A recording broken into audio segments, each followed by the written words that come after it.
మొదటి రాజుల గ్రంథము 17:1 అంతటా గిలాదు కాపురస్తుడైన సంబంధియగు తిష్బీయుడైన ఏలియా అహాబు నొద్దకు వచ్చి ఎవని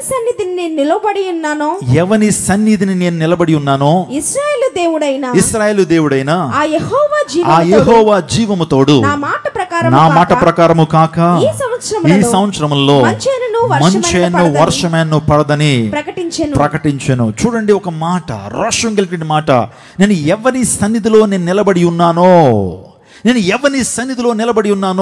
ఇశ్రాయేలు దేవుడైన ఆ యెహోవా జీవము తోడు నా మాట ప్రకారము కాక ఈ సంవత్సరంలో మంచెను వర్షమైన పడదని ప్రకటించెను. What does he doing? అతడు ఏం చేస్తున్నాడని తెలుసా? దేవుని అధికారాన్ని వినియోగిస్తున్నాడు. నా మాట ప్రకారం ఈ యొక్క సంవత్సరంలో మంచెను వర్షాన్ని పడదని ఆ వ్యక్తి మాట్లాడుతున్నాడు. నేను ఎవరి సన్నిధిన నిలబడి ఉన్నానో. ఎవరి సన్నిధిలో నిలబడ్డాడు? వాస్తవానికి ఆహాబు సన్నిధిలో నిలబడ్డాడు. కానీ అతని ఉద్దేశం ఏంటి తెలుసా? నేను యెహోవా సన్నిధిన నిలబడ్డాను. ఈ యొక్క ఏలియా గురించి చాలా విషయాలు మనం వింటూ వస్తుంటాం. మీ సంఘాల్లో అనేక మంది దేవుని సేవకులు ఏలియాని టచ్ చేయకుండా దేవుని వర్తమానాన్ని ముగించరు. ఏలియా గురించి దేవుని వాక్యం ఏం చెప్పబడిందంటే, అతడు గిలాదు కాపురస్తుడైనటువంటి తిష్బీయుడు అనేటువంటి మాట.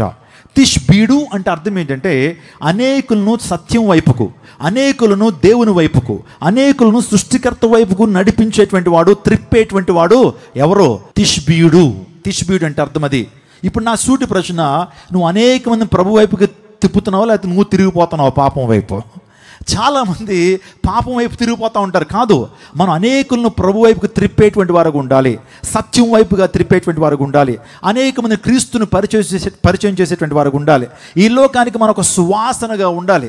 అపోస్తలుడైన పౌలు కొరింథీ సంఘానికి రాస్తూ, నశించిపోతున్న వారి పట్లను, రక్షించబడుతున్న వారి పట్లను నేను క్రీస్తు సువాసన అయి ఉన్నాను అని అపోస్తలుడైన పౌలు చెప్పాడు. అంత మాత్రమే కాదు, యేసుక్రీస్తు ప్రభువు ఈ లోకానికి వచ్చి విశ్వాసులు ఎలా జీవించాలి, ఒక క్రైస్తవుడు ఎలా జీవించాలంటే, ఈ లోకానికి ఉప్పుగా జీవించాలి, ఈ లోకానికి రుచికరంగా నువ్వు బ్రతకాలి, లోకస్తులకు రుచికరంగా ఉండాలి. రెండోదిగా, ఈ లోకానికి వెలుగుగా మనము జీవించాలి. యేసుక్రీస్తు ప్రభువారు మనల్ని వెలిగించాడు. ఆ వెలుగును ఇతరులకు ప్రసరించేటువంటి వారుగా ఈ లోకంలో బ్రతకమని దేవుడు కోరుతా ఉన్నాడు. నా ప్రియ దైవజనాంగమా, ఈ యొక్క ఏలియా తిష్బీయుడు అంటే అనేక మందిని ప్రభు వైపుకు త్రిప్పినటువంటి వాడు. నా ప్రియ తమ్ముడు, ప్రియ చెల్లి, ప్రియ అన్న, ప్రియ అక్క, అనేక మంది ప్రభు దగ్గరికి నువ్వు నడిపిస్తున్నావా? నీ కుటుంబాన్ని ప్రభు సన్నిధికి నడిపిస్తున్నావా? రక్షణ వైపు నీ కుటుంబాన్ని నడిపిస్తున్నావా, లేకపోతే నువ్వు లోకం వైపు తిరిగిపోతున్నావా? ఆ ప్రశ్నను మీరు ఒకసారి ఆలోచన చేసుకోవాల్సిందిగా ప్రభువు పేట మీకు మనం చేస్తున్నాను. నా ప్రియ దైవజనాంగమా, ఇతడు గిలాదు కాపురస్తుడని దేవుని లేఖనం సెలవిస్తూ ఉంది. ఒక మాట చెప్పనా? యేసుక్రీస్తు ప్రభు వారి మినిస్ట్రీలో ఒక రిమార్కబుల్ ఈవెంట్ ఏంటి? యేసుక్రీస్తు ప్రభు పరిచర్యలో అసలు మరుపురానటువంటి ఈవెంట్ ఏంటంటే ఆయన యొక్క రూపాంతర అనుభవం కదా. యేసుక్రీస్తు ప్రభు రూపాంతర అనుభవం, a remarkable event in the ministry of Jesus was his transfiguration. యేసుక్రీస్తు ప్రభు రూపాంతర అనుభవం ఆయన పరిచర్యలోని ఒక హైలైట్ థింగ్ అయితే, ఆ యొక్క రూపాంతర అనుభవాన్ని పొందుతున్నప్పుడు ఒలీవల కొండ మీదకి యేసుక్రీస్తు ప్రభు తన శిష్యుల్ని, తన ప్రధానమైన శిష్యులైనటువంటి పేతురు, యాకోబు, యోహాన్ని తీసుకెళ్ళిన తర్వాత అక్కడ యేసుక్రీస్తు ప్రభువారు తన మహిమను చూపిస్తున్నాడు. యేసు ప్రభువారు పరలోక రాజ్యంలో ఆయన ఏ విధంగా ఉంటాడో ఆ మహిమను చూపిస్తున్నప్పుడు అక్కడ కనిపించింది ఎవరునంటే, అక్కడ ఈ ముగ్గురితో పాటుగా కనిపించింది ఎవరంటే మోషే, ఏలియాలు కనబడతారు. అంటే మీరు ఆలోచించేయండి, దేవుడు ఆ రూపాంతర అనుభవంలో ఆ రూపాంతర స్వరూపాన్ని శిష్యులకు చూపిస్తున్నప్పుడు ఆయనతో పాటుగా ఎవరు వచ్చారు అక్కడికి? మోషే, ఏలియా. అంటే మీరు ఊహించండి, ఏలియాని దేవుడు ఎంతగా ప్రేమిస్తున్నాడో, ఏలియాని దేవుడు ఎంత అభిమానిస్తున్నాడో, ఏలియాని దేవుడు ఎంత ఇష్టపడుతున్నాడో మనకు అర్థమైంది. అటువంటి వ్యక్తి జీవితం పరిశుద్ధ గ్రంథంలో రాయటం మనకెంతగానో స్ఫూర్తిదాయకం. అటువంటి వ్యక్తి గురించి మనం ధ్యానం చేయటం మనకెంతో ఆశీర్వాదకరం. ఆ వ్యక్తి జీవితంలో దేవుని సన్నిధిలో, ఎవని సన్నిధిలో నేను నిలబడి ఉన్నానో అని మాట్లాడుతున్నాడు. అతడు మనందరికీ కూడా ఒక విషయాన్ని చెప్తున్నాడు, నేను దేవుని సన్నిధిలో నిలబడినటువంటి వ్యక్తిని, నేను దేవుని సన్నిధిని ప్రేమించినటువంటి వ్యక్తిని, దేవుని సన్నిధి అంటే నాకు చాలా ఇష్టం, దేవుని సన్నిధి అంటే నాకు చాలా గౌరవం, దేవుని సన్నిధి అంటే నా జీవితంలో it plays a very important role. నా జీవితంలో ప్రముఖమైన పాత్రను పోషిస్తుంది దేవుని సన్నిధి అన్నాడు. దేవుని సన్నిధి అతని జీవితంలో తెచ్చిన ఆశీర్వాదాలు ఏంటి? నీ జీవితంలో దేవుని సన్నిధిని ప్రేమించడం ద్వారా, ఇలాంటి సువార్త సభల్లో సత్యవాక్యం వినిపించబడుతున్నప్పుడు అనేక మంది రకరకాల పనులు పెట్టుకుంటారు, అనేక మంది వ్యర్థమైన పనులు పెట్టుకుంటారు. కానీ దేవుని వాక్యాన్ని వినటానికి మాత్రం ప్రజలు వారి యొక్క చెవిని ఈ ప్రాంతంలో ఉంచరు. ప్రజలకు ఏం కావాలి? ఈ రోజున దుర్నీతి కావాలి, ప్రజలకు ఏం కావాలి? పాపం కావాలి. ఈరోజున ప్రజలకు ఏం కావాలి? అశ్లీలం కావాలి. ప్రజలకు ఏం కావాలి? అశ్లీలమైన పాటలు వింటూ ఉంటారు. కానీ దేవుని వాక్యాన్ని వెళ్ళాలంటే కంపరం వచ్చేస్తూ ఉంటుంది. అందును బట్టే మనిషి జీవితంలో వేదన. సత్యమునకు లోబడక దుర్నీతికి లోబెట్టినటువంటి వారికి వేదన, నిజంగా సత్యమునకు లోబడక దుర్నీతికి లోబెట్టినటువంటి వారికి వేదన అని రోమాపత్రికలో 2వ అధ్యాయంలో మనం చూస్తాం. సత్యమునకు లోబడక అసత్యమును ప్రేమించేటువంటి వారికి వేదన, రోదన, కన్నీరు అని దేవుని లేఖనం సెలవిస్తూ ఉంది. కానీ మీరందరూ కూడా చాలా అదృష్టవంతులు. మీరు సత్యాన్ని వెంబడిస్తున్నారు, మీరందరూ కూడా దేవుని వాక్యాన్ని ప్రేమిస్తున్నారు. దేవుని సన్నిధిలో కూర్చున్న నీవు నిజంగా చాలా భాగ్యవంతుడు, నిజంగా చాలా భాగ్యవంతురాలు అనే విషయాన్ని దేవుని సేవకుడిగా మీకు తెలియజేస్తున్నాను. నా సందేశాన్ని ముందుకు తీసుకువెళ్ళిపోతున్నాను. ఇక్కడ ఏలియా దేవుని సన్నిధిలో తను పొందుకున్న అనుభవాలు ఏంటి? దేవుని సన్నిధిలో ఉండటం ద్వారా, దేవుని యొక్క నీడలో తను ఉండటం ద్వారా, దేవుని భక్తులు కలిగి జీవించడం ద్వారా, దేవుని కృపలో తను నడటం ద్వారా, దేవుని యొక్క రక్షణ అతను పొందుకోవడం ద్వారా, దేవుని కోసం అతను జీవించడం ద్వారా తన జీవితంలో 3 రకాలైన ఆశీర్వాదాలు పొందుకున్నాడు. ఒక ఆశీర్వాదం ఏంటి తెలుసా? అలా దేవుని సన్నిధిలో ఉన్నటువంటి ఏలియా దేవుని తలంపులను ఎరిగినవాడు. పక్కన వారికి ఆ మాట చెప్పండి ఒకసారి. మీ ప్రక్కన వారికి దేవుని తలంపులను ఎరిగిన వాడు అని చెప్పండి. దేవుని తలంపులను ఎరిగినటువంటి వాడు. నిజమే, దేవుని తలంపులను ఎరిగి ఉండాలంటే, దేవుని ఆలోచన విధానం నీకు తెలియాలంటే, దేవుడు ఎలా థింక్ చేస్తాడు, దేవుడు ఎలా బిహేవ్ చేస్తాడు అనే విషయాలు నీకు అర్థం కావాలంటే నువ్వు దేవుని సన్నిధిలో నిలిచి ఉండాలి, దేవుని సన్నిధిలో నువ్వు సమయాన్ని గడపాలి. కీర్తనలు 25వ కీర్తన 14వ చరణం. కీర్తనలు 25వ కీర్తన 14వ చరణం దయచేసి మీరు స్క్రీన్లో చూడొచ్చు. యెహోవా మర్మము ఆయనందు భయభక్తులు గల వారికి తెలిసి ఉన్నది. నేను మరోసారి చదువుతున్నాను. యెహోవా మర్మము ఆయనందు భయభక్తులు గల వారికి తెలిసి ఉన్నది, ఆయన నిబంధనను వారికి తెలియచేయను. దేవుడు ఆయన మర్మాలని, దేవుడు ఆయన మిస్టరీస్ని అందరికీ చెప్తాడా? చెప్పడో. ఎవరైతే ఆయన సన్నిధిలో నిలిచి ఉంటారో, ఎవరైతే ఆయన భయభక్తులు కలిగి ఉంటారో వారికి మాత్రమే దేవుడు తన మర్మాలని తెలియజేస్తాడు, తన నిబంధన తెలియజేస్తాడు. ఎక్కడ చూసినా భక్తి ఉందండి రోజున. ఎక్కడ చూసినా భక్తి ఎవరికి లేదు? అందరికీ భక్తులు ఉన్నాయి. సినిమాలో అర్ధనగ్నంగా నృత్యాలు చేసే సినిమా హీరోలకు కూడా భక్తి ఉంటుంది. అప్పుడప్పుడు గుళ్ళకి వెళ్ళి ఎంత భక్తి పారవశ్యంతో కనబడుతూ ఉంటారో, కానీ వారు చేసేటువంటి కార్యాలన్నీ వేరే రకంగా ఉంటాయి. అందరికీ భక్తి ఉంది, ఎవరికి లేదు భక్తి? అందరూ భక్తి చేస్తారు. క్రైస్తవులు భక్తి చేయట్లేదా? లెంట్ వచ్చిందంటే 40 దినాలు టెన్షన్గా ఉదయాన్నే 4 గంటలు లేచి ఎంత భక్తి చేస్తాము మనం. ఆ తర్వాత మహమ్మదీయులకు లేదా భక్తి, ఆ తర్వాత హైందవులకు లేదా, ప్రపంచంలో ప్రతి ఒక్కళ్ళు భక్తి చేస్తున్నారు. దేవుడు అన్నాడు మీ భక్తి ఒకటే సరిపోదయ్యా, దాంతోపాటు భయం కూడా కావాలి. దేవుడు అంటే భయము భక్తి ఉండాలి. అందరిని పెట్టే భయభక్తులు, యెహోవాయందు భయభక్తులు కలిగి ఉంటే చెడుతనమును అసహించుకున్నట్టే అని దేవుని లేఖనం సెలవిస్తూ ఉంది. దేవుని భయభక్తులు కలిగి ఉంటే జ్ఞానానికి మూలము అని దేవుని లేఖనం సెలవిస్తూ ఉంది. దేవుని భయభక్తులు కలిగి ఉంటే ఆరోగ్యానికి కారణం అన్నాడు.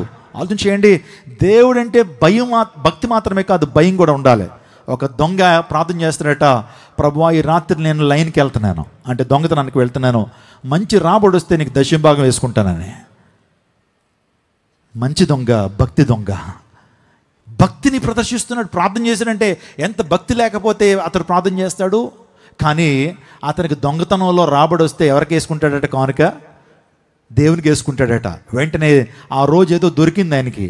ఆ రోజు ఏదో దోపుడు సొమ్ము దొరకగానే అర్ధరాత్రి వచ్చి పాస్టర్ గారు తలుపులు కొడుతున్నాడట. పాస్టర్ గారు తలుపు తీయండి, పాస్టర్ గారు తలుపు తీయండి. ఆయన అప్పుడే వచ్చాడు పాపం, ఎక్కడో మీటింగ్కి వెళ్ళి అప్పుడే ఏమంటే ఏదో తిని పడుకున్నాడు. వెంటనే తలుపులు బాతున్నారు. ఎవరా అని చెప్పి చూసేటప్పటికి అయ్యగారు ఇదిగోండి కానుకొంచండి అన్నాడట.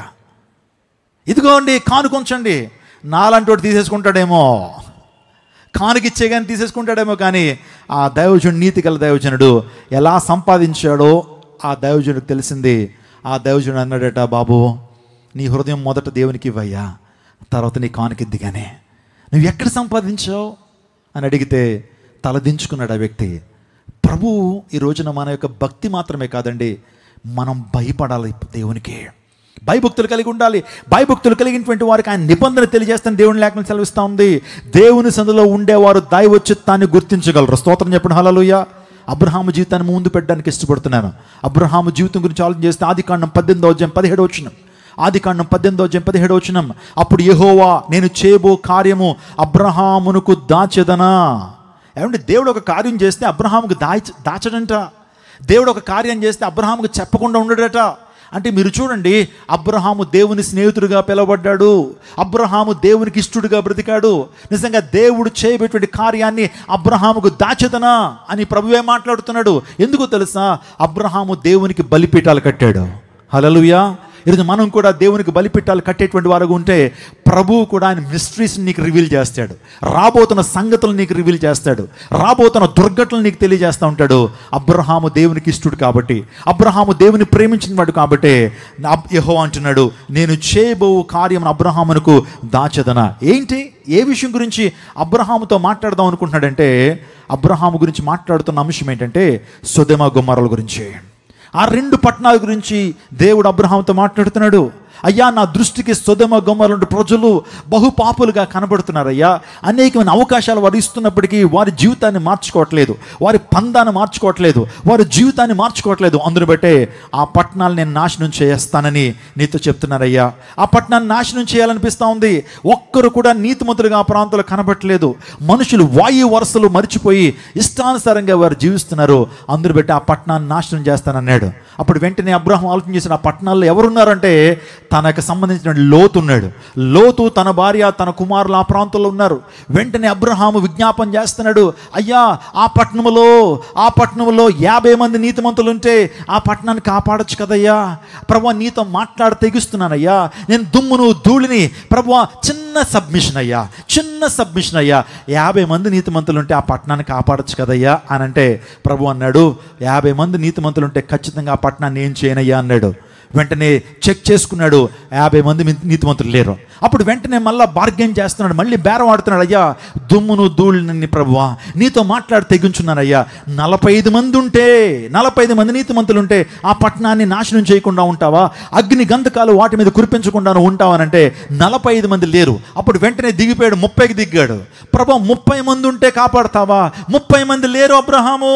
పోనీ 20 కూడా లేరు. పోనీ 10 కూడా లేరయ్యా. ఎంత బేరం ఆడతాడండి, ఎంత బేరం ఆడతాడు? ఇంకా దేవుడు మరుసటి రోజు అన్న డెసిషన్ తీసుకున్నాడు. ఆ పట్టణాన్ని అగ్ని గంధకాల చేత ఆ పట్టణాన్ని కాల్చేశాడు. ఇప్పటికీ కూడా మీరు ఆ ప్రాంతానికి వెళితే, మృత సముద్రానికి ముందున్నటువంటి ఆ ప్రాంతం అంతా కూడా ఈరోజున మీరు అక్కడికి వెళితే ఆ ప్రాంతాలు సొదొమ గొమొర్రాలుగా ప్రాంతాలు పెడుతున్న ఆ పట్టణాలు ఇప్పుడు అక్కడ ఒక్క గడ్డి కూడా మొలవదండి, ఒక ఇల్లు లేదు అక్కడ. ఆ ప్రాంతంలో అగ్ని గంధకాలు ఆకాశం నుంచి కురిపించబడ్డాయి. ఇప్పటికీ కూడా అక్కడ గంధకం ఎక్కువగా దొరుకుతుంది. ఇప్పటికీ అగ్గిపులు ఇలా వెలిగిస్తే అక్కడ మండుతుంది, నేల మండుతుంది. ఎందుకంటే ఆనాడు కురిపించిన అగ్ని గంధకాలు, ఆ యొక్క భాస్వరం, ఆ ఫాస్ఫరస్ నేటి కూడా ఆ ప్రాంతంలో ఉంది. అంటే బైబిల్ గొప్పతనాన్ని మనం ఆలోచన చేసుకోవచ్చు. ఎందుకు కురిపించాడు తెలుసా? ఆ పట్టణాలు దేవుని మీద తిరుగుబాటు చేసే పట్టణాలు. ఆ పట్టణంలో మనుషులు వాయు వరుసలు మర్చిపోయి నిజంగా భయంకరమైన లైంగికమైనటువంటి ఆనందాన్ని అనుభవిస్తూ ఇదే జీవితం, నా ప్రాణమా తినుము త్రాగుము సుఖించమన్నట్లుగానే జీవిస్తున్నారు. ఎవరి భయం లేదు. సర్వశక్తుడు ఒకడు ఆయన ఉన్నాడు, ఆయన మమ్మల్ని చూస్తున్నాడు, ఆయన మమ్మల్ని లెక్కడుగుతాడు, ఆయన మా జీవితంలో న్యాయాన్ని జరిగిస్తాడు, ఆయన మా జీవితంలో శిక్షను విధిస్తాడటువంటి ఇంగిత జ్ఞానాన్ని మర్చిపోయి ఎలా కావాలంటే అలాగా, ఎలా జీవించాలంటే అలా జీవించారు. దేవుని ఉగ్రత వారి మీద దిగొచ్చింది. ఇప్పుడు చాలామంది ఆ సొదొమ గొమొర్రా పట్టణాలని రీసెంట్గా అమెరికా దేశంలో లాస్ ఏంజల్స్, కాలిఫోర్నియా అనే పట్టణం, కాలిఫోర్నియా రాష్ట్రం ఉందండి. సుసంపన్నమైనటువంటి రాష్ట్రం అది. అక్కడ కోటీశ్వర్లు, అమెరికాలో నిజంగా సగం డబ్బంతా అక్కడే ఉంటుంది, కోటీశ్వర్. నేను every year I been to California, Los Angeles, San Francisco, ఆ తర్వాత బే ఏరియా, ఈ ప్రాంతాలన్నీ కూడా దేవుని వాక్యం అందించడానికి వెళ్తున్నప్పుడు సుసంపన్నమైనటువంటి ఆ ప్రాంతాలు. లాస్ ఏంజల్స్ అనేటువంటి పట్టణం ఎలాంటిదంటే ఎక్కువగా అక్కడ ఎవరు నివసిస్తారు? కోటీశ్వరులు, కోట్లకు పడగలెత్తినటువంటి కోటీశ్వరులు ఆ ప్రాంతంలో నివసిస్తారు. ఆ తర్వాత హాలీవుడ్ అనేటువంటిది అక్కడి నుంచి వచ్చింది, టాలీవుడ్, ఆ తర్వాత బాలీవుడ్, ఇవన్నీ అక్కడి నుంచి వచ్చి నేను చెప్పుకోవచ్చు. అటువంటి టాలీవుడ్లో యాక్టర్స్, యాక్ట్రెసెస్, డైరెక్టర్స్, ఆ తర్వాత ప్రొడ్యూసర్స్, వీళ్ళందరూ కూడా మ్యూజిక్ డైరెక్టర్స్, సింగర్స్, వీళ్ళందరూ కూడా ఆ ప్రాంతంలో నివసిస్తారు. ఆ ప్రాంతంలో మొన్న రీసెంట్గా జరిగిన కారు చిచ్చు, 2025 అలా స్టార్ట్ అయిందో లేదో, ఆ ప్రాంతంలో కారు చుచ్చు ద్వారా ఆ యొక్క లాస్ ఏంజల్స్లో ఉన్నటువంటి అన్ని గృహాలు కాలిబూడిదైపోయానండి. మీరు నమ్ముతారండి, ఒక్కొక్కరి గృహం తక్కువలో తక్కువ 200 కోట్లు, 200, 1 కోటి కాదు, 2 కోట్లు కాదు, 200 crores. అంత విలువైనటువంటి ఆ గృహాలు కాలిపోయినాయి. ఎంతో కాలం నుంచి ఆ గృహాల్లో చాలా చాలా మంచి వస్తువులు తెచ్చిపెట్టుకున్నారు, ఫర్నిచర్ తెచ్చిపెట్టుకుంటే ఆ ప్రాంతం అంతా కూడా కాలిపోయింది. దానికి ముందు ఏం జరిగింది తెలుసా? సో ఇలా జరిగిందని దేవునికి తన ఉగ్రత కురిపించాడని అంటలేదు, కానీ ఎంతో కాలం నుంచి కూడా ఆ పట్టణాల్లో భయంకరమైన పాపం, ఏమంటే డబ్బు పెరిగిపోయేటప్పటికి భయంకరమైన విశృంఖమైనటువంటి పాపము జరిగిస్తూ ఉంటారు. ఆ ప్రాంతాల్లో ఎక్కువగా లైంగికపరమైన పాపాలు, ఇంకో మాటలో చెప్పాలంటే స్వలింగ సంపర్కం. ఆ ప్రాంతంలో లెస్బియన్స్, LGBTQ అని పిలుస్తారు. ఇప్పుడు మనకు అప్లికేషన్లో మనకి జెండర్ అనేటువంటి చోట మేల్ ఫీమేల్ అని కనబడుతుంది, కానీ ఆ ప్రాంతాల్లో సుమారుగా ఒక 10-12 లిస్టు ఉంటుందండి. 10-12 లిస్టు అంటే అక్కడ ఎక్కువగా ఏం జరుగుతుందంటే స్వలింగ సంపర్కం. మగవారిని పెళ్లి చేసుకోవటం, ఆడవారిని పెళ్లి చేసుకోవటం, మాకు చట్టబద్ధంగా ఇదంతా కూడా సుప్రీంకోర్టు ఒప్పుకోవాలి, మా కోర్టులో ఒప్పుకోవాలి, మాకు కూడా సమాన హక్కులు కావాలి, మాకు కూడా రాజకీయాల్లో కూడా మాకు హక్కులు కావాలని పోరాడేటువంటి ఆ పట్టణం అది. విస్తృతమైన పాపాన్ని జరిగిస్తున్న ఆ పట్టణం గురించి దేవుడు ఒక్కసారి ఆలోచన, వీరికి బుద్ధి చెప్పాలనుకున్నాడేమో. నేనేమీ ఫైనలైజ్ చేయట్లా, దేవుని ఆలోచన ఇదని చెప్పట్లేదు, కానీ నేను బహుశా దేవునికి ఉగ్రత ఆ ప్రాంతంలో కురిపించబడ్డానికి కారణము పాపమే. వారు చేస్తున్న భయంకరమైన పాపమే. వారు దేవుని మీద ఆధారపడేటువంటి ఆ లక్షణాలు వారిలో లేవు. దానికి ముందుగానే ఒక ప్రోగ్రామ్ పెట్టుకున్నారు, వాళ్ళు ఒక ఫంక్షన్ వారు పెట్టుకున్నారు. అదే గ్లోబల్ లీడ్, లేకపోతే మీరు స్క్రీన్లో చూస్తున్నారు ఈ యొక్క ప్రోగ్రామ్ గ్లోబల్ లీడర్స్ అనేటువంటి ఆ యొక్క ప్రోగ్రామ్ను వారు ఏర్పాటు చేసుకున్నప్పుడు క్యాస్ట్ అండ్ క్రూకి 11 మార్క్స్ ఇచ్చారు, మమ్స్కి 3 మార్క్స్ ఇచ్చారు. గాడ్కి ఎంత ఇచ్చారు వాళ్ళు అక్కడ? గాడ్ అనేటువంటి చోట 0. God is zero in our lives. God is dead. మా జీవితాల్లో దేవుడు చచ్చిపోయాడు. దేవునికి ప్రమేయం మాకు అక్కర్లా. మాకు కోట్లు తక్కువ, ఆస్తులు తక్కువ, కారులు తక్కువ, బంగ్లాలు తక్కువ, బంగారం తక్కువ, వెండి తక్కువ, ఆస్తిపాస్తులు తక్కువ. దేవుని ప్రమేయం మాకెందుకు? We don't need Jesus. We don't need God అని ఎంతగానో విర్రవీగుతున్నటువంటి వ్యక్తులకి చిన్న షాక్. ఈరోజు ప్రపంచం జ్ఞానంతో శరవేగంతో ముందుకు వెళ్ళిపోతుంది. దేవునికి ప్రస్తావన మనిషికి అక్కర కావట్లేదు. దేవుని ప్రమేయం మాకెందుకు? ఆర్టిఫిషియల్ ఇంటెలిజెన్స్ వచ్చిందండి, ప్రతి సృష్టి చేసే సైన్స్ వచ్చేసింది. సైన్స్ మీద ఆధారపడతాం. ఈ రోజున ప్రకృతి వైపరీత్యాల నుంచి మనిషి తప్పించుకోగలుగుతున్నాడా? దేవుడే కనుక కన్ను ఎర్ర చేస్తే మనుషుడు ఏ పాటివాడు? రేపేమి సంభవించినో నీకు తెలియదయ్యా. మనుషుడా నీవే పాటివాడివి? ఇంతలో కనబడి అంతలో మామైపోయి నీటి ఆవిరిని బ్రతుకు కాదా? ఏమంటే మనం ప్రాణం పోవడానికి పెద్దేమన్నా మ్యాటర్లు ఏమైనా జరగాల? రోడ్డు మీద వెళ్తే వెనకాల సైకిల్ గుద్దితే చాలు, తగలరాని చోట నీ తలకు గాయం తేలితే చాలు, గుట్టుకుని చచ్చిపోతావు నువ్వు. అంత లేదు. మన యొక్క జీవితాల మీద ఎక్స్పెక్టేషన్స్ ఎక్కువ పెట్టుకోవద్దు, గట్టి ప్రాణాలు అనుకోవద్దు. చిన్న రాయి తగిలితే చాలు. నేను చిన్నప్పుడు ఏంటి ప్రతిరోజు చాలా వింటూ వస్తున్నాం. గుజరాత్ అనే ప్రాంతంలో ఒక వ్యక్తి ఉన్నాడండి. ఆ వ్యక్తి పేరు గాంధీ. అతను ఒక కార్డియాలజిస్ట్. రోజుగట సుమారుగా 40 బైపాస్ ఆపరేషన్లు చేస్తాడట ఆయన. 40 ఓపెన్ హార్ట్ సర్జరీలు చేస్తాడు, స్టంట్లు వేస్తాడు. 40. అతని పేరు గౌరవ్ గాంధీ. కావాలంటే మీరు గూగుల్ చేసుకోండి. గౌరవ్ గాంధీ. అతనికి కరెక్ట్గా 40 సంవత్సరాల వయసు. మీరు చూస్తున్నారు, ఈ అందగాన్ని మీరు చూస్తున్నారు. అతనికి వచ్చిన పేషెంట్లందరికీ కూడా చెప్తాడట, బాబు ఎక్సర్సైజ్ చెయ్యి, ఎక్కువగా రెడ్ మీట్ తినొద్దు, అంటే మటన్ ఎక్కువ తినొద్దు, అది బాగా కొలెస్ట్రాల్ పెంచుతుంది. రోజుకి కనీసం ఒక అరగంట లేకపోతే గంట నడవండి, ఎండ్లో నడవండి అని అనేకమైన సూచనలు చెప్తుంటాడు. దొరికింది కదా అని చెప్పి మాంసం ఎక్కువ తినొద్దు, ఎక్కువగా వెజిటేబుల్స్ తిను, చక్కగా షుగర్ ఐటమ్స్ తినొద్దు, రోడ్ల మీద దొరికే న్యూడిల్స్, రోడ్ల మీద దొరికేటువంటి ఆ చెత్త చెదారం తినొద్దు, అవి కొలెస్ట్రాల్ ఫామ్ అవుతాయని ఎక్కువగా చెప్తుంటాడు. ఆ సందర్భంలో మీకు కూడా కొన్ని ఆరోగ్య సూత్రాలు చెప్పేస్తున్నాను నేను. స్తోత్రం చెప్పండి. నా ప్రియ క్రైస్తవ జనాంగమా, మీరు ఆరోగ్య విషయంలో కూడా జాగ్రత్తగా ఉండండి. మీరు ఆరోగ్య విషయంలో ఇష్టానుసారంగా జీవించి దేవుణ్ణి శోధించొద్దు. ఇష్టానుసారంగా తినేసి, ఇష్టానుసారంగా జీవించేసి, ఏమంటే ఎక్సర్సైజ్ లేకుండా, వాకింగ్ లేకుండా అలా మన బరువును పెంచేసుకుని, ప్రభువా స్వస్థపరచు దేవా, నీ కొందనాలను స్వస్థపరచు అంటే దేవుడు మిమ్మల్ని కొన్ని సందర్భాల్లో ఏం చేయడు? నీకు జ్ఞానం ఇచ్చాను, నేను నీకు తెలివితేటలు ఇచ్చాను, ఆ తెలివిని ఉపయోగించు, జ్ఞానాన్ని ఉపయోగించు. నువ్వు ఇష్టానుసారంగా జీవించేసి ప్రభువా నన్ను రక్షించయ్యా, నన్ను స్వస్థపరచు అంటే నువ్వు దేవుని శోధిస్తున్నట్లే. జాగ్రత్త కలిగి ఉందా? చక్కగా దేవుడు మంచి జ్ఞానాన్ని ఇచ్చాడు. దేవుని వాక్యంలో కూడా అనేక ఆరోగ్య సూత్రాలు ఉన్నాయి. ఆరోగ్య సూత్రాలు పాటిద్దాం. తద్వారా ఆరోగ్యకరంగా ఉంటాం. మన బ్రతికే దినాలన్నీ కూడా దేవునికి మహిమార్థకరంగా జీవితం. స్తోత్రం చెప్పండి, హల్లెలూయా. ఆ గౌరవ్ గాంధీ అనేటువంటి వ్యక్తి చెబుతున్నాడు, చాలా జాగ్రత్తలు తీసుకున్నాడు. 40 ఏటన హార్ట్ అటాక్తో చచ్చిపోయాడండి ఆ వ్యక్తి. షాక్ అయిపోయారు. ఈ మెడికల్ ఫెటర్నిటీ ఎవరైతే ఉన్నారో, మెడికల్ రంగంలో ఉన్న డాక్టర్స్ అందరూ ఆశ్చర్యపోయారు. ఈ కార్డియాలజిస్ట్కి ఎలా హార్ట్ స్ట్రోక్ వచ్చింది? అతని గుండె అంతా బాగానే ఉంటుంది, బీపీ లేదు, షుగర్ లేదు, నిజంగా ఒక మాటలో చెప్పారంటే థైరాయిడ్ లేదు, ఏదైనా కాంప్లికేషన్స్ లేవు. సడన్గా కార్డియాక్ అరెస్ట్ వచ్చింది, చచ్చిపోయాడు. అంటే మీరు ఆలోచించేయండి, మనం ఎప్పుడు ఈ లోకాన్ని విడిచిపెడతాం, ఎంత ఆరోగ్యకరంగా ఉన్నా, లేకపోతే ఎన్ని ప్రయత్నాలు మనం చేసినా, ఎన్ని జిమ్ సెంటర్లకు వెళ్ళినా, ఎంత మంచి ఏమంటే మంత్రి సత్యనారాయణ గారు లాంటి వాళ్ళ దగ్గరికి వెళ్ళి ఉన్నా సరే, దేవుని కృప లేకపోతే చెప్పండి, దేవుని కృప లేకపోతే మనం ఈ లోకంలో బ్రతకలేమనే విషయాన్ని జ్ఞాపకం చేయాలి. దేవునికి తిరుగుబాటు చేస్తూ ఈ ప్రపంచంలో ఏవి మనం సాధించలేం. ఆ లాస్ ఏంజల్స్లో వారందరూ దేవుని మీద తిరుగుబాటు చేశారు.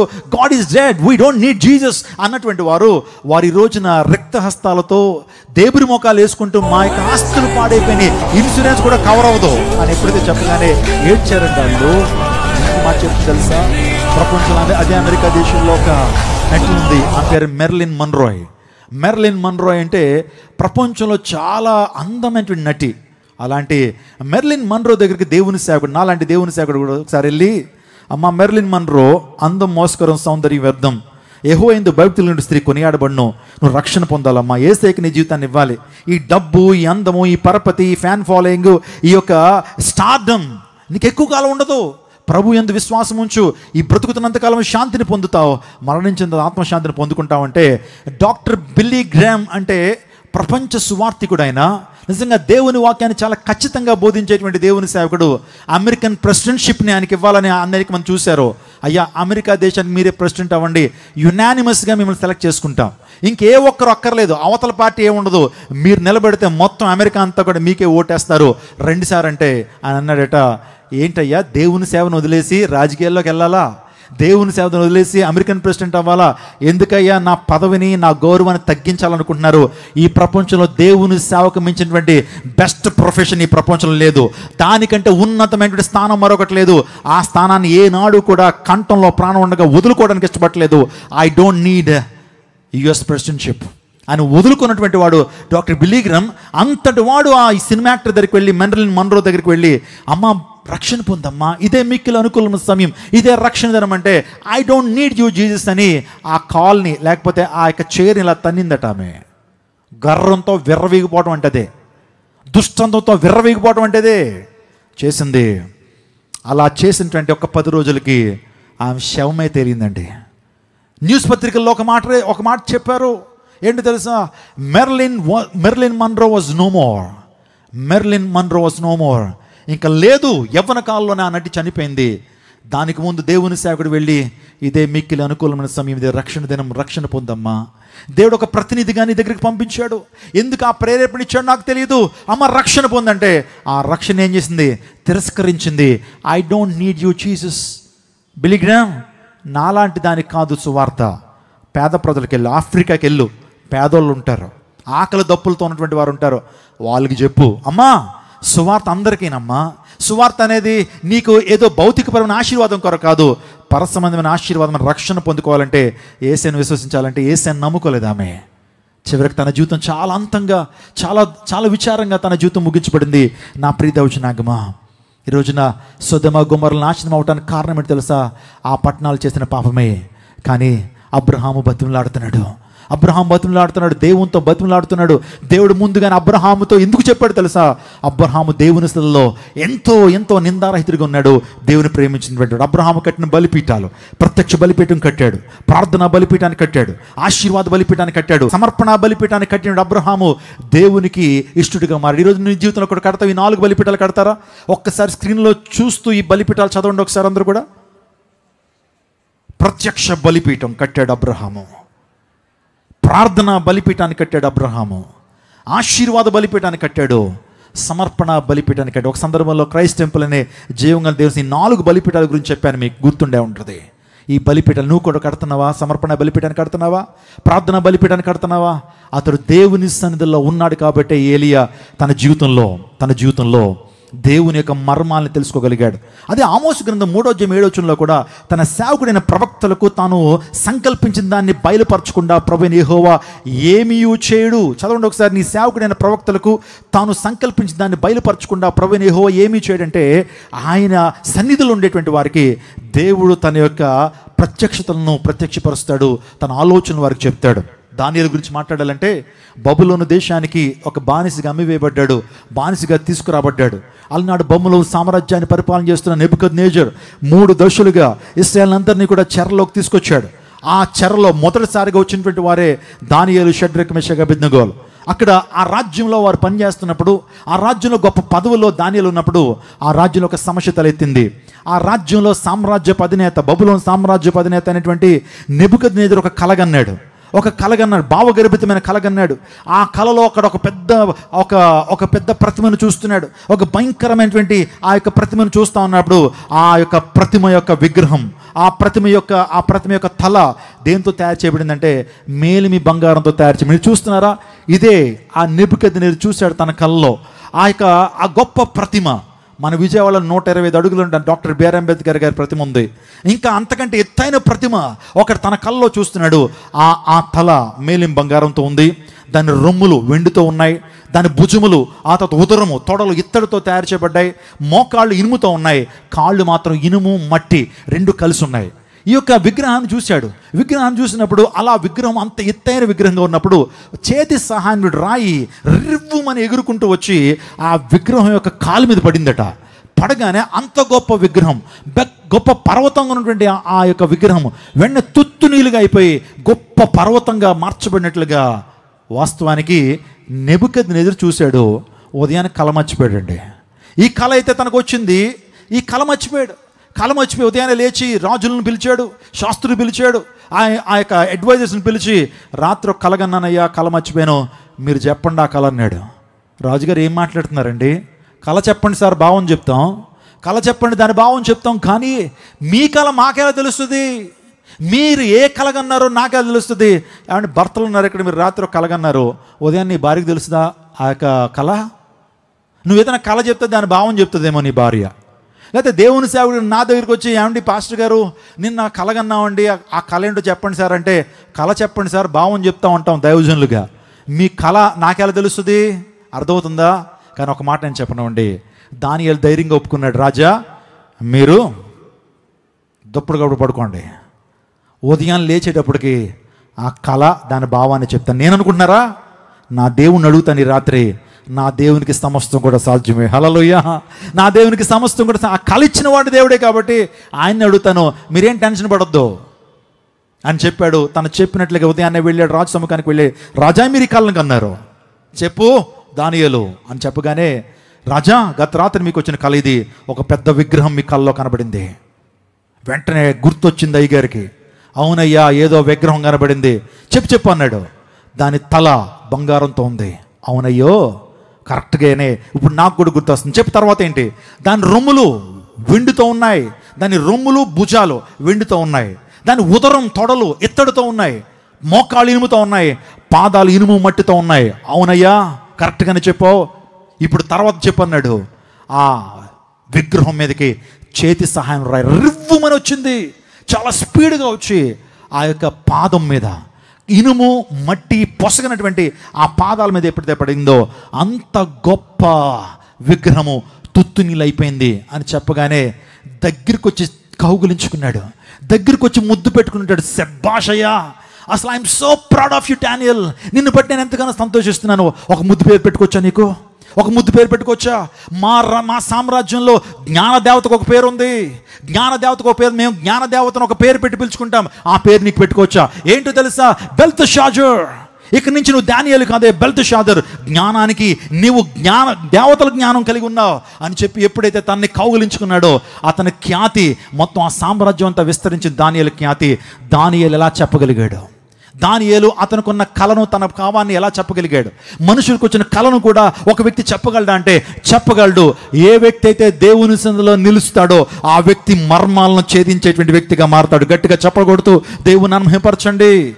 కొన్ని సందర్భాల్లో దేవుని వాక్యాన్ని అందిస్తున్నప్పుడు, పరిశుద్ధాత్మ దేవుడు మాలోంచి మాట్లాడుతున్నప్పుడు అనేక మంది చెప్తుంటారు, దైవజనుడా ఈరోజు పరిశుద్ధాత్మ దేవుడు ఆయన మాతో మాట్లాడాడు, మీ నుంచి మా స్థితిని అంతా కూడా పరిశుద్ధాత్మ దేవుడు బయట పెట్టాడు. మా గురించి ఎలా తెలిసింది సార్ మీకు? మా గురించి మీకు ఎలా తెలుసు? కరెక్ట్గా నేను ఏ భారంతో అయితే వచ్చానో, ఏ శ్రమతో అయితే వచ్చానో, ఏ క్వశ్చన్తో అయితే వచ్చానో, ఏ పరిష్కారాన్ని పొందగలను వచ్చానో అదే పరిష్కారం గురించి, అదే అంశం గురించి మీరు మాట్లాడుతున్నారు. నిజంగా మీరు దైవిక జ్ఞానం కలిగినటువంటి వారు అని మాట్లాడుతుంటారు దేవుని సేవకులు. ఎస్, దేవుని ఆత్మ చేత నింపబడినటువంటి వాడు పరిస్థితుల్ని ఏం చేస్తాడు తెలుసా? డిసర్న్ చేస్తాడు. ఆత్మ వివేచన వరం ఎవరికి ఉంటుంది? దేవుని సన్నిధిలో సమయాన్ని గడిపేటువంటి వాడికి ఆత్మ వివేచన వరం ఉంటుంది. ఒక వ్యక్తి ఎలాంటి వాడు, ఒక వ్యక్తి ఎటువంటి మనస్తత్వాన్ని కలిగి ఉన్నటువంటి వాడు, ఒక వ్యక్తి గొర్రెతోలు కప్పుకున్న తోడేలు లాంటి వాడా, అబద్ధ బోధకుడా, అబద్ధ ప్రవక్త అనేటువంటిది మనుషులకి ఎలా తెలుసా? ఆత్మ వివేచన వరం. అన్ని వరాల కంటే శ్రేష్టమైన వరం ఏంటి తెలుసా? ఆత్మ వివేచన వరం కోసం ప్రభు సన్నిధిలో గోజాడండి. ప్రభువా మేము మోసపోకుండా ఉండాలంటే ఆత్మ వివేచన వరాన్ని ఇవ్వమని అడగండి క్రైస్తవ జనాంగమా. అది చాలా ప్రాముఖ్యం. ఒక వ్యక్తి దేవుని సన్నిధిలో పరిశుద్ధాత్మ చేత నింపబడినప్పుడు ఆ వ్యక్తి వరాన్ని పొందుకుంటాడు, ఆత్మ వివేచన వరం. నా ప్రియ దైవ జనాంగమా, ఏలియా తన జీవితంలో దేవుని సన్నిధిలో నిలిచి ఉన్న కారణం చేత ఆ వ్యక్తి దైవిక మర్మాల్ని, దేవుని తలంపులను ఎరిగి ఉన్నాడు. నీవు కూడా దేవుని సన్నిధిలో ఇంతే ఆసక్తిగా నువ్వు కూర్చున్నప్పుడు, దేవునితో నువ్వు సహవాసం చేస్తున్నప్పుడు దేవుని తలంపులు ఎరిగేటువంటి వాడిగాను ఉంటావు. అది మొదటి అంశం. రెండో అంశం చెప్తున్నాను, నిజంగా దేవుని సన్నిధిలో నిలబడినటువంటి వాడు, దేవుని సన్నిధిలో తన సమయాన్ని గడిపేటువంటి వాడు, దేవుని సన్నిధిని ప్రేమించేటువంటి వాడు ప్రార్థనా శక్తిని కలిగి ఉంటాడు. గట్టిగా చప్పలు కొడుతూ దేవుని పరచండి. ప్రార్థనా శక్తిని కలిగి ఉంటాడు. ప్రార్థన అంటే ఏంటి? మన అక్కర్లన్నీ ప్రభువుకి చెప్పుకోవడమే ప్రార్థన అనుకుంటాం. మన గొంతెమ్మ కోరికలన్నీ ప్రభువుకి చిట్టాలాగా కిరాణా షాప్కి వెళ్ళి ఆ కిరాణా షాపులో అంటే షావుకారి గారికి కందిపప్పు ఎంత, పెసరపప్పు ఎంత, ఉప్పు ఎంత, పంచదార అన్నట్లుగా ప్రార్థన అంటే అదనుకుంటాం మనం. కాదు, ప్రార్థన అంటే దేవునితో సహవాసం, ప్రార్థన అంటే దేవునితో సంభాషణ. Prayer is nothing but A communication and communion with God. దేవునితో ఒక సంభాషణ, దేవునితో ఒక కమ్యూనికేషన్. ఇంకో మాట చెప్పనా? దేవుని భారాన్ని పంచుకున్నట్టు ప్రార్థన. స్తోత్రం చెప్పండి. దేవునికి ఉన్నటువంటి ఆత్మల భారాన్ని పంచుకోవడమే ప్రార్థన. దేవుని భారం, దేవునికి ఉన్నటువంటి ఆ యొక్క రోషాన్ని పంచుకోవడమే ప్రార్థన. ఆ తర్వాత దేవుని ఉగ్రతను ఆపుట ప్రార్థన. స్తోత్రం చెప్పండి. హల్లెలూయా. మీ బిడ్డల మీద దేవుని ఉగ్రత రాకుండా ఉండాలంటే ప్రియ తల్లి నువ్వు ప్రార్థన చేయాలి. దేవుని ఉగ్రత మీ బిడ్డల మీద రాకుండా ఉండాలంటే ప్రార్థన ఉగ్రతను ఆపేస్తుంది. ప్రార్థన ఉగ్రతను ఆపేస్తుంది. విజ్ఞాపన ఉగ్రతను ఆపుతుంది. ఇంకో మాట చెప్పనా? ప్రార్థన అంటే చీకటి శక్తులతో పోరాడుట. చీకటి శక్తితో పోరాడుట, దేవుని ఉగ్రతను ఆపుట. ఇంకో మాట చెప్పనా? ప్రార్థన అంటే దేవుని సింహాసనాన్ని కదిలించుట. ఆమేన్. ప్రార్థనకి ఇన్ని నిర్వచనాలు ఉన్నాయి. పాస్టర్ గారు ఇప్పుడు వరకు మాకు తెలియసారు, మాకేం తెలుసు అంటే ప్రార్థన అంటే అడిగి పొందేసుకోవడమే. ప్రార్థన అంటే దేవుని ఉగ్రతను ఆపుట. ప్రార్థన అంటే దేవుని సింహాసనాన్ని కదిలించుట. ఇంకో మాట చెప్పనా? జాగ్రత్తగా వింటారా? ప్రార్థన అంటే దేవుని చేత పని చేయించుట. ఆమెను చెప్పండి. మనం ఖాళీగా ఉండి మనం పని చేయకుండా దేవుని చేత పని చేయించడమే ప్రార్థన. ప్రార్థనా శక్తి. ఏలియా తన ప్రార్థన శక్తి ఎంత గొప్పదండి. యాకోబు రాస్తాడు ఆ ప్రార్థన శక్తి గురించి. యాకోబు రాస్తున్నాడు 5వ అధ్యాయం 17వ వచనంలో. యాకోబు ఏమని రాస్తున్నాడు తెలుసా? ఏలియా మనలాంటి స్వభావం కలిగినటువంటి మనుషుడే, కానీ తాను ప్రార్థించగా 3.5 సంవత్సరాల ఆకాశం నుంచి కనీసం వర్షమైనను మంచైనను కురవలా. ప్రార్థన అంటే ఇంకో మాట చెప్తాను ఏంటి తెలుసా? దేవుని యొక్క అధికారాన్ని వినియోగించుట. Utilising God's power is prayer. దేవుని అధికారాన్ని వినియోగించడమే ప్రార్థన. ఇక్కడ వినియోగిస్తున్నాడు దేవుని అధికారాన్ని. యెహోషువ కూడా తన జీవితంలో దేవుని అధికారాన్ని వినియోగిస్తున్నాడు. సూడాని గిబియాన్లోను, చందుడాని వయ్యాన్లోను ఆగిపోమంటే సూర్యచంద్రుడు నిలిచిపోయి is utilising the power of authority of God. దేవుని అధికారాన్ని, శక్తిని వినియోగించడమే ప్రార్థన. ఈరోజున ఆ ప్రార్థన శక్తి, నువ్వు ప్రార్థన చేస్తే నిజంగా శత్రు కోట గోడలు కూల్చబడాలి. నువ్వు ప్రార్థన చేస్తే దురాత్మలు పరిగెత్తాలి. నువ్వు ప్రార్థన చేస్తే అనారోగ్యాలు వారికి శరీరంలోంచి బయటికి పోవాలి. నువ్వు ప్రార్థన చేస్తే ప్రజల్లో మార్పు కలగాలి. అంత ప్రార్థనా శక్తి ఒక మనిషి ఎప్పుడు పొందుకుంటాడు? అంత ప్రార్థనా శక్తి ఎప్పుడు పొందుకుంటాడు తెలుసా? తన జీవితంలో దేవునితో సహవాసం చేయడం ద్వారా, దేవుని సన్నిధిలో నిలబడటం ద్వారా. నా తల్లి చేసిన ప్రార్థన నన్ను ప్రాణము నుంచి తిరిగి నన్ను బ్రతికించింది. నా 11వ నెలలో ఇంట్లో ఉన్నటువంటి వాటర్ ట్యాంకులో పడిపోయానట. నీళ్ళన్నింటినీ ఆగేశాను. శరీరం అంతా నీలపు రంగులోకి వచ్చింది. పల్స్ లేదు, హార్ట్ బీట్ లేదు. అటువంటి సందర్భంలో నా తల్లి మోకాళ్ళు వేసి ప్రార్థన చేసింది. నా తల్లి యొక్క విశ్వాసం చాలా గొప్పది. నా తల్లి యొక్క పోరాట పట్టమే చాలా గొప్పది. నా తల్లికి నిష్ఠ చాలా గొప్పది. ఆ నిష్ట కలిగి పోరాట పటిమతో విశ్వాసంతో ప్రార్థన చేస్తే, ప్రభువా నీ చిత్తమైతే నా కుమారుని రక్షించయ్యా, బ్రతికించయ్యా. అలనాడు లాజరు 4 దినాల సమాధిలో ఉన్నప్పుడు లాజరు బయటకు రమ్మన్నప్పుడు లాజరు బయటకు వచ్చాడు. ఆ యొక్క తలితాకుమే అని చెప్పి యాయీరు కుమార్తెను ఎప్పుడైతే పిలవగానే యాయీరు కుమార్తె లేచింది. నాయిను గ్రామంలో విధవరాలు కుమారుడు చచ్చిపోతే అతని యొక్క పాడిను ముట్టుకున్నప్పుడు బ్రతికారు కదయ్యా, నా కుమారుడికి నువ్వు రిససియేషన్ ఇవ్వి, అంటే పునర్జీవం ఇవ్వి అని నా తల్లి చేసింది ప్రార్థన, నా తండ్రి చేశాడు ప్రార్థన. ఈ పనికి మాలోనండి, ఈ దీనుణ్ణి దేవుడు మరలా తిరిగి లేపాడు 20 నిమిషాల తర్వాత. గట్టిగా చప్పలు కొడుతూ దేవుని నామమును మహిమపరచండి. నేను ఎప్పుడు కూడా I don't want to come in to the ministry in my life. ఎప్పుడు కూడా పరిచర్యకు వద్దామని ఏ నాడు కూడా అనుకోలేదు. మా అక్క ఇక్కడ ఉంది, అడగండి. నేను ఎప్పుడు కూడా దేవుని పరిచర్య అంటే చాలా చులకనగా చూసేవాడిని. లేకపోతే దేవుని సేవకులన్నా ఒకలాంటి చిన్న చూపు నాకు ఉండేది. ఎందుకంటే బాగా చదువుకున్నాను, బాగా ఉద్యోగం చేసి అనేక మంది పాస్టర్లకి స్పాన్సర్షిప్ ఇవ్వాలి అనే ఆలోచన కలిగి ఉన్నాం మేము ముగ్గురు వాస్తవానికి. కానీ ఎప్పుడైతే నేను ఉద్యోగం చేస్తా ఉన్నప్పుడు హైదరాబాద్లో ఒక మంచి ఎంఎన్సీకి పనిచేస్తున్నప్పుడు ఇదే దర్శనాన్ని ప్రభు చూపిస్తున్నాడు.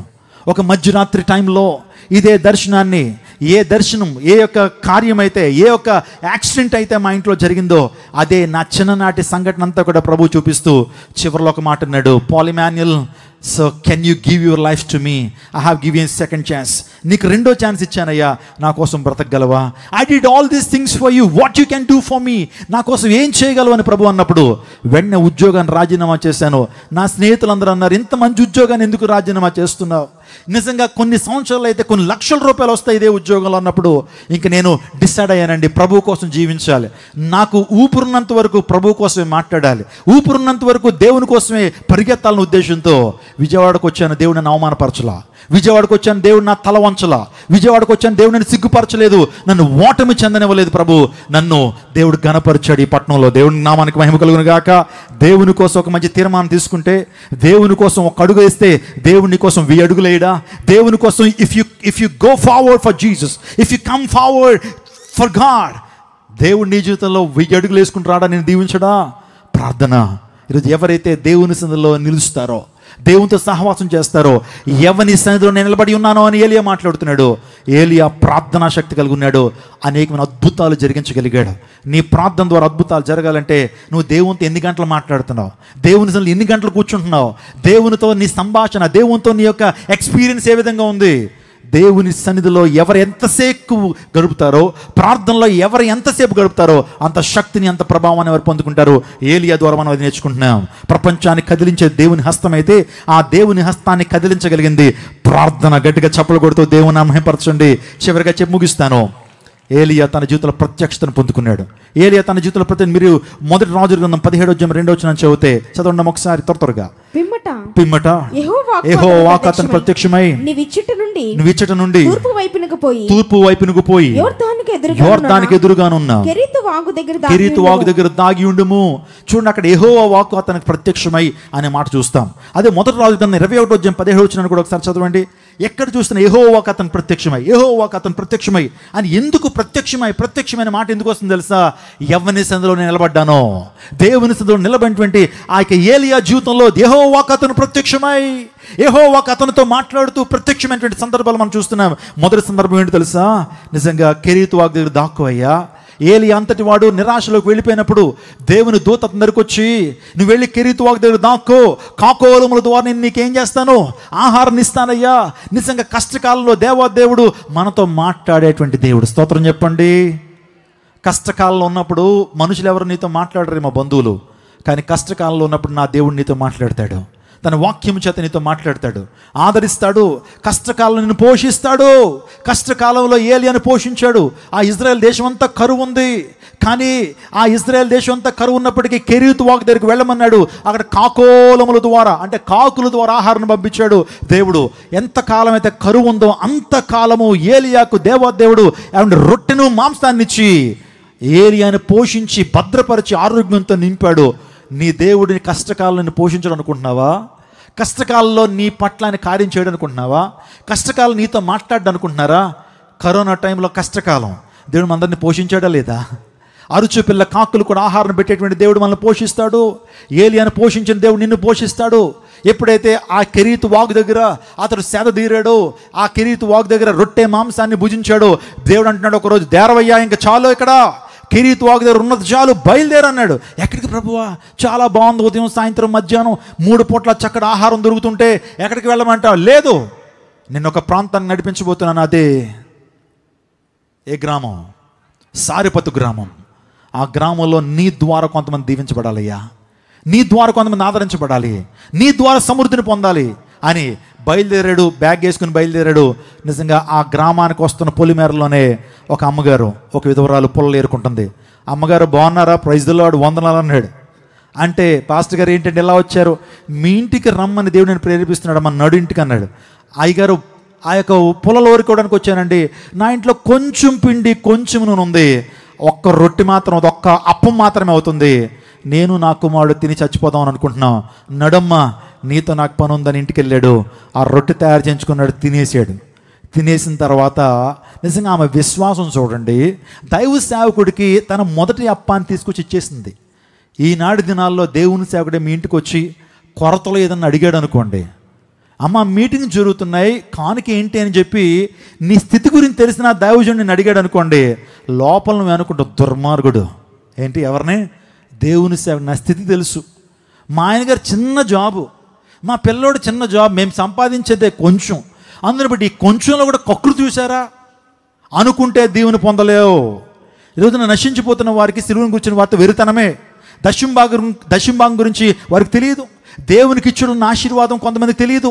దేవునికి ఇవ్వటం ద్వారా వచ్చేటువంటి దీవెన ఏంటో కొంతమంది తెలియదు. దైవ సేవకులను విమర్శిస్తారు. మొదలెట్టాడు రా అని మాట్లాడుకునే వారికి వాక్య జ్ఞానం లేదు, దైవిక అనుభవం లేదు, వారికి విశ్వాసం లేదు. దేవుని కార్యాలు జరగాలంటే మన చేతిని ముడచకూడదు, చేతిని విప్పాలి. విప్పుతున్న కొలది దేవుడిని యొక్క సంపాదనని దీవిస్తూ వస్తాడు. నమ్మిన వారి స్తోత్రం చెప్పండి. నమ్మిన వారి స్తోత్రం. అనుభవంతో చెప్తున్నాను నేను. నువ్వు దేవుని కోసం విత్తుతున్నటువంటి కానుకలను దేవుడు వృధా చేస్తాడు అనుకున్నావా? దేవుడు 100 ప్రతిఫలం నీకు ఇస్తాడు. ఆ సారెపతు గ్రామంలో జరిగిన అద్భుతం మనకు తెలుసు. ఆమె మొదటి అప్పాన్ని తీసుకొచ్చి దేవుని సేవకుడు చేతిలో పెట్టినప్పుడు దేవుడి సేవకుడు దీవించాడు, ప్రార్థన చేసి వెళ్ళాడు. వంటగదిలోకి వెళ్ళి చూసేటప్పటికి తొట్టి నిండా ఏముంది? పిండి ఉంది, బుడ్డ నిండా నూనె ఉంది. దేవుని ఆశీర్వాదాన్ని కరువున్నంత కాలము సారెపతు గ్రామంలో ఆ విధురాలు చూసింది.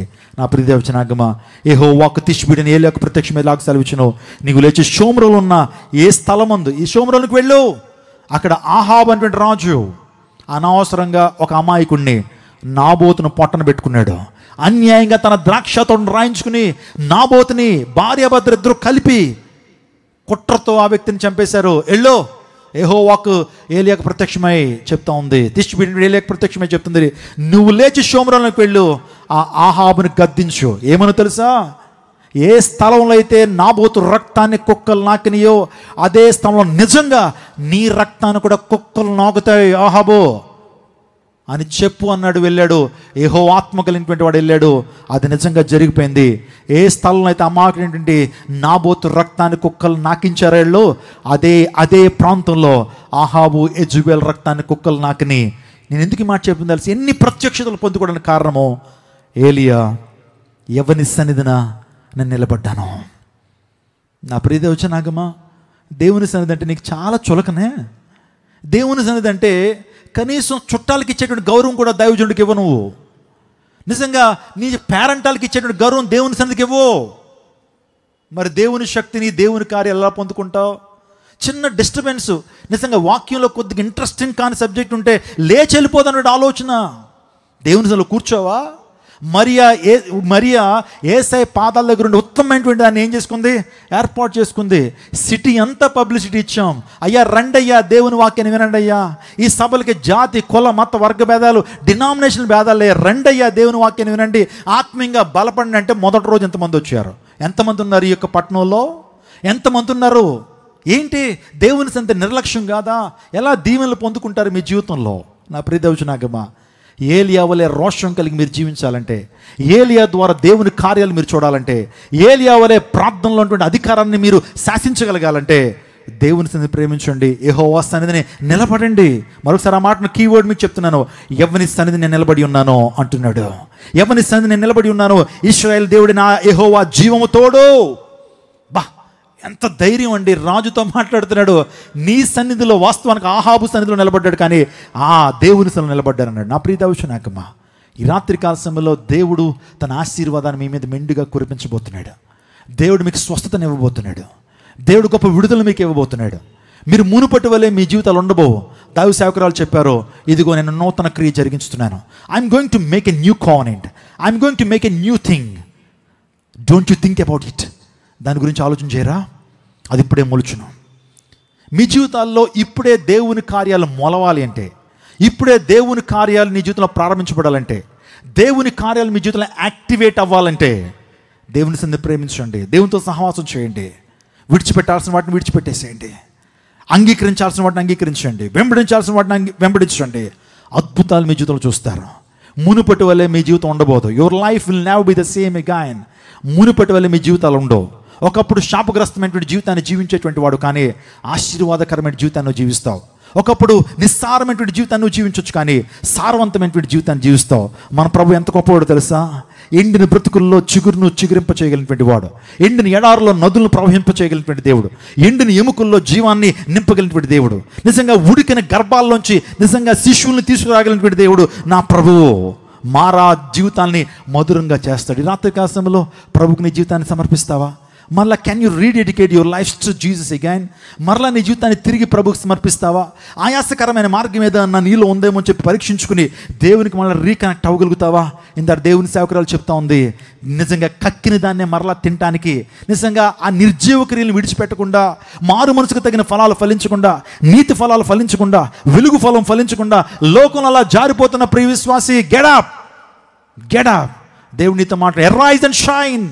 దేవుని కోసం ప్రకాశించు, దేవుని కోసం ఏలియా వలె దేవుని కోసం ప్రకాశించు, యోహాను వలె దేవుని కోసం ప్రకాశించు. It's the burning and shining lamp of God. ఈరోజు నువ్వు ప్రకాశించాలంటే నువ్వు మండాలా. The cost of shining is burning. ఈరోజు నువ్వు ప్రకాశించాలంటే మండాలి. పరిశుద్ధాత్మ మంట నీలో ఉండాలి. ఆత్మ ఆరిపోకూడదు నీలో. పరిశుద్ధాత్మను దుఃఖపరచకూడదు. దేవుని కోసం జీవిస్తావా?